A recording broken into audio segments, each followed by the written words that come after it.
Halo semuanya, selamat datang di sesi kedua, yaitu mengenai perulangan for ya. Nah, kalau sebelumnya kita udah belajar mengenai if else ya teman-teman. Sekarang kita masuk nih ke bagian control flow yang lainnya, yaitu perulangan. Dan sekarang kita fokusnya ke perulangan for teman-teman. Gitu. Nah, tujuan kita belajar perulangan tuh buat apa sih teman-teman ya? Jadi, misal nih, kita ingin mencetak huruf ya. Kita asumsikan kita ingin mencetak tulisan "Halo Dunia" sebanyak 100 kali. Nah, kalau kita, mengetik manual ya, di VS Code print "Halo Dunia" sampai 100 kali, itu membuang waktu dan agak sulit juga ya. Nah, solusinya kita bisa menggunakan perulangan. Kita hanya perlu menulis beberapa baris dan kita bisa ngatur mau berapa kali kode tersebut berulang. Itulah kenapa kita butuh perulangan atau looping for, teman-teman. Nah, sekarang kita fokus ke loop for-nya ya. Loop for itu digunain untuk, ngulang suatu blok kode ya. Blok kode tuh yang ini nih, aksinya ya. Yang mana jumlah perulangannya tuh udah jelas, mau berapa kali. Entah itu 5 kali, 4 kali, atau 2 kali, dan lain-lainnya teman-teman. Nah, biasanya tuh dipakai untuk ngulang angka, menjalanin kode ya, yang seperti tadi sudah saya bilang. Bahkan dia juga bisa, memanggil elemen yang ada di dalam list, satu per satu. Banyak fungsi ya teman-teman. Nah, di sini juga ya, sintaksnya itu cukup sederhana ya. Ada for, variable, in, range, bla bla bla. Nah, untuk itu kita langsung ke contoh kodenya ya. Ini untuk contoh kodenya. Nah, contoh kodenya adalah for variable in range. Nah, range ini maksudnya apa sih? Range ini kita seperti membuat suatu, array ya, array yang berisikan suatu benda atau suatu bilangan kalau di sini. Yang mana bilangan tersebut dimulai dari angka 1 ya.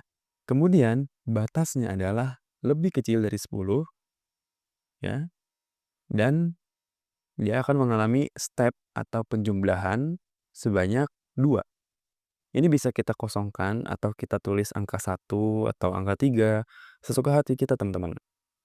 Jadi, komponen adalah pertama, di bagian depan adalah nilai awalnya atau start, yang tengah adalah stop, dan yang paling kanan adalah step atau berapa besar langkah yang dilakukan setiap perulangannya.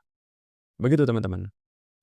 Nah, kalau di kode ini ya, 1, 10, 2, dan kode bloknya itu ngeprint variabel, dia akan menghasilkan 1, 3, 5, 7, 9.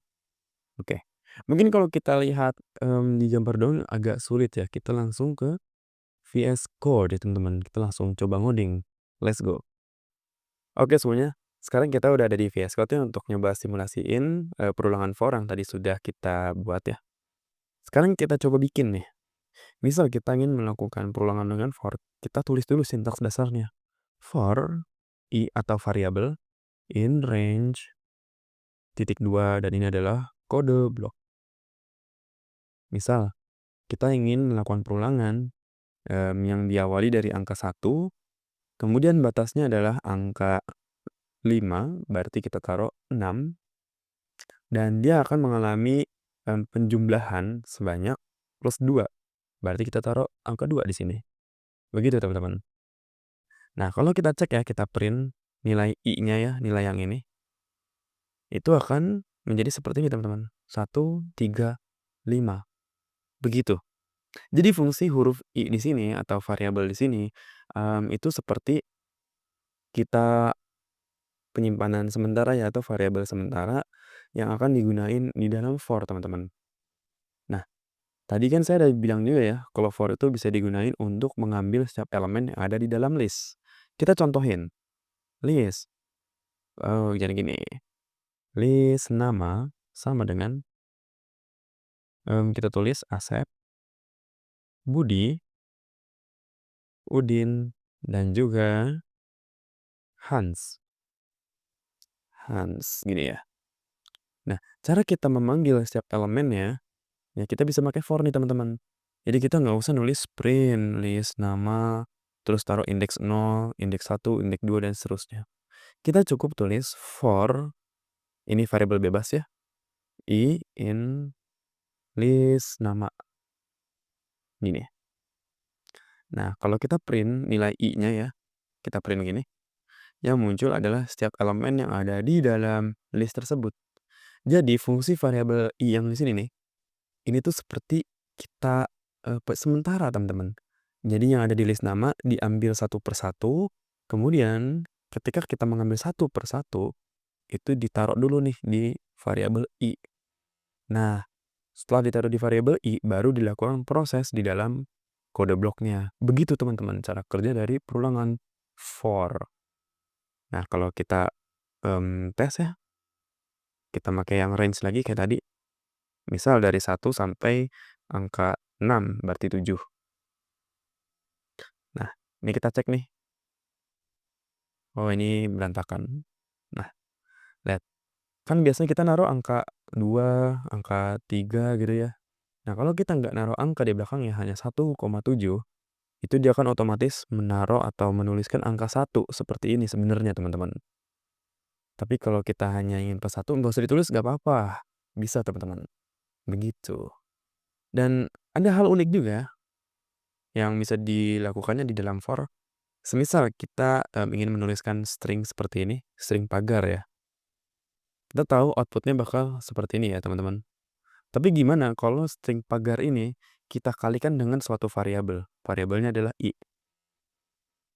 Nah, yang terjadi adalah, lihat, dia akan membentuk seperti segitiga ya. Ini adalah nilai 1, ini nilai 2, 3, 4, 5, sampai 6. Sesuai dengan perulangannya. Begitu teman-teman. Jadi fungsi for itu sebenarnya banyak banget. Tergantung ke kreativitas kita ya. Ini tingkat kreativitas kita masing-masing. Begitu teman-teman. Oke, kita langsung aja ya. Selanjutnya kita ke mini quiz untuk lebih paham lanjutannya. Let's go. Oke teman-teman, sekarang kita udah ada di mini quiz ya mengenai loop for. Tadi kita udah nyoba beberapa cara untuk menggunakan for ya sebagai loop. Nah, sekarang kita coba nih, kita gambar-gambar ya sekarang. Di sini ada simbol segitiga dan juga simbol belah ketupat ya atau bangun datar. Nah, sekarang tugas teman-teman itu membuat bentuk seperti yang tampil di sini. Tapi syaratnya adalah membuat bentuknya harus menggunakan perulangan for atau for loop. Begitu teman-teman ya. Kita bisa lihat ya polanya di sini. Pertama kita ambil yang segitiga dulu. Pertama ada 1, kemudian di sini ada 3, ini ada 5. Berarti dia mengalami jumlah setiap perulangannya adalah 2. Begitu teman-teman. Oke, untuk mini quiz kali ini sederhana ya. Hanya ini aja untuk membuat suatu bentuk. Untuk selanjutnya kita akan ke perulangan yang lain, yaitu jenis perulangan while. Oke, itu aja. Sampai jumpa di sesi selanjutnya ya.